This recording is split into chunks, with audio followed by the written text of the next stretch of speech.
Police आयुक्त संदीप कर्णिक, उपायुक्त प्रशांत बच्छाव, सहाय्यक पोलीस आयुक्त संदीप मिटके यांनी नाशिक शहरातील झालेल्या घरफोडी चोरीचे गुन्हे उघडकीस आणणं याबाबत सूचना दिल्या होत्या।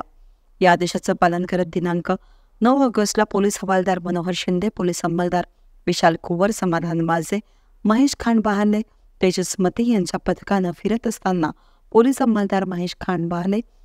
आणि तेजस मते यांना मिळालेल्या बातमीनुसार राहुल भगवान खाडे हा वय वर्ष 25,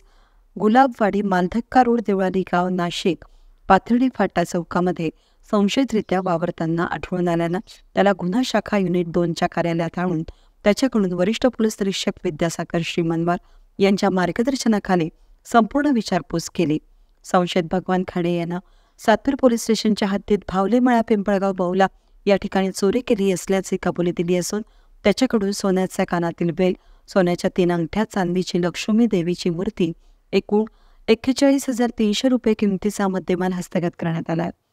ही कामगिरी वरिष्ठ पोलीस निरीक्षक विद्यासागर श्रीमनवार यांच्या मार्गदर्शनाखाली गुन्हा शाखा युनिट क्रमांक 2 कडील पोलीस हवालदार मनोहर शिंदे, महेश खान बहाले, तेजस मते, विशाल कुवर, समाधान वाजे, स्वप्नील जुंद्रे, गुलाब सोनार, नंदकुमार नांदुर्डीकर, प्रकाश महाजन, वाल्मिक चव्हाण, अतुल पाटील यांनी केली। वेद न्यूजसाठी प्रतिनिधी कमलाकर तिवडे,